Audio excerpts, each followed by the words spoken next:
Il s'est tenu les 1er et 2 octobre 2020 en France, le Forum Normandie pour la paix, forum qui a connu la participation de Nicolas Hulot, ancien ministre d'État, ministre de la Transition écologique de France, et le président de la région de Normandie, Hervé Morin, ainsi que de nombreux experts chercheurs dans le domaine de l'environnement venus de tous les cieux. Plusieurs thèmes ont été développés dans différents ateliers, entre autres les femmes et la construction de la paix.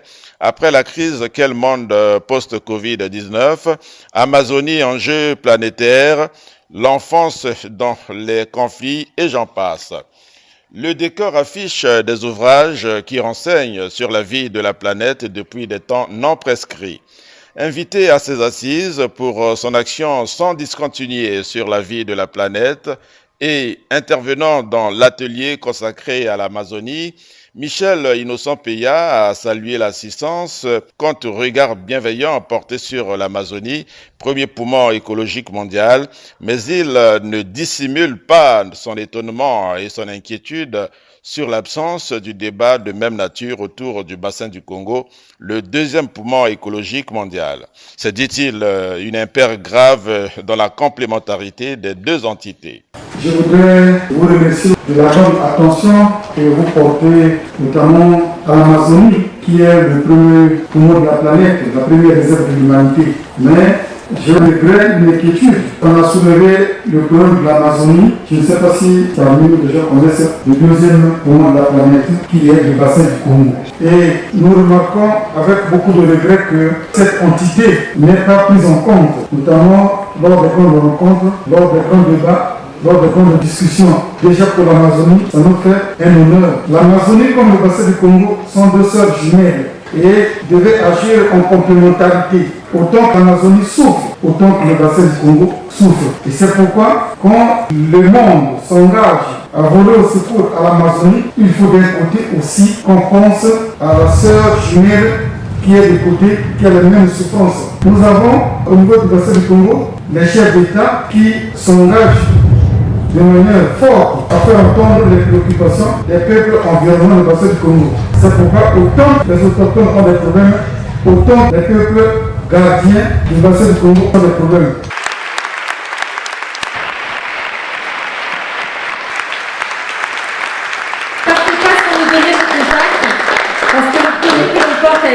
C'est le projet de sanctuarisation des forêts avec la chaire Normandie pour la paix. Et donc, on a ce projet aussi de contacter Francis Sallet, que l'on voit apparaître dans ton film, et de créer vraiment un pool de chercheurs, de scientifiques, d'acteurs citoyens pour porter cette voie de sanctuarisation des forêts. Donc, on vous entend parfaitement. Je voudrais en profiter pour demander à Ninawa s'il veut justement répondre sur cette préoccupation et ce lien entre la forêt d'Amazonie et celle du Congo. Ça pourrait être une question que ça vous irait comme question. Allez. Voilà. Est-ce que ma question va être traduite à Ninawa du coup? Le chef Ninawa de l'Amazonie brésilienne sur visioconférence a répondu à la préoccupation de Michel Innocent-Peya. Uma boa pergunta. Na tradição do meu povo. Eh bien, Monsieur le Président, je suis très heureux de pouvoir vous parler du message qui a été transmis par le cacique Ninawa, donc le chef Ninawa d'Amazonie brésilienne, qui a parlé au nom de son peuple et qui a beaucoup apprécié de pouvoir relier les deux forêts en disant que c'était une même forêt, que toutes les forêts à travers le monde sont une seule et même forêt, et ce qui se passe en Afrique équatoriale, ce qui se passe au Congo, se passe en Amazonie, c'est un même combat, c'est une même forêt. Et le cacique Ninawa fait partie de cette alliance qui est l'Alliance des gardiens de Mère Nature, qui regroupe des représentants indigènes du monde entier, de plusieurs forêts. Nous avons aussi plusieurs représentants africains dans l'Alliance, qui viennent soit du Burundi, du Kenya, du Bénin, du Gabon aussi. Et pour l'instant, nous n'avons pas de lien avec le Congo. On espère en créer.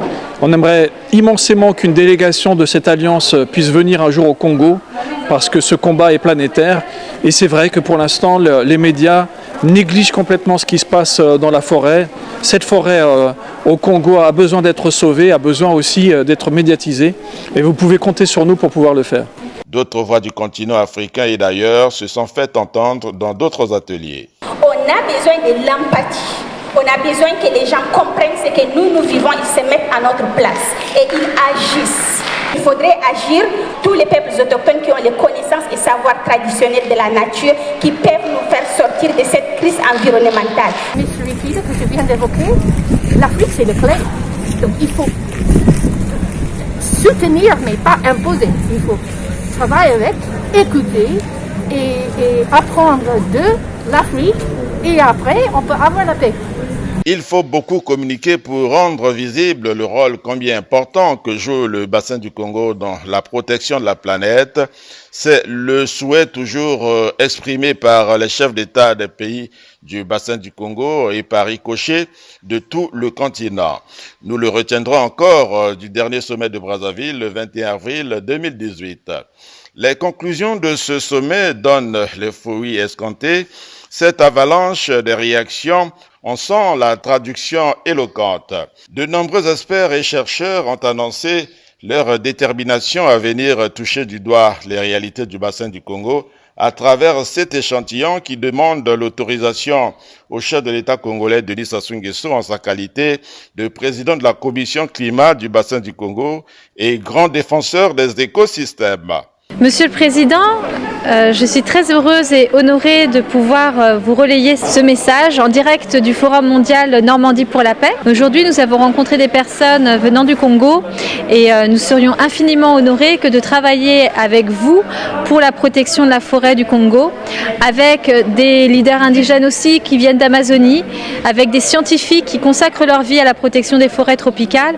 Et si vous répondez favorablement à cet appel, notre projet c'est d'aller aux Nations Unies et de porter ce message de paix en plus haut lieu pour protéger nos forêts qui sont nos poumons communs dans la planète et que nous souhaitons transmettre aux générations futures. Cet ouvrage, La planète poignardée et menottée, et en fait lorsque je lis la quatrième de couverture, je vois que nous œuvrons ensemble pour le même combat qui est de protéger notre planète en tant qu'espèce aussi. Les êtres humains doivent se remettre en cause dans leur comportement et donc j'espère que nous aurons l'occasion de collaborer au cadre de la chaire Normandie pour la paix. Le message que je voudrais partager, c'est que vous n'êtes pas seul dans ce combat, vous n'êtes pas seul dans la défense de vos droits.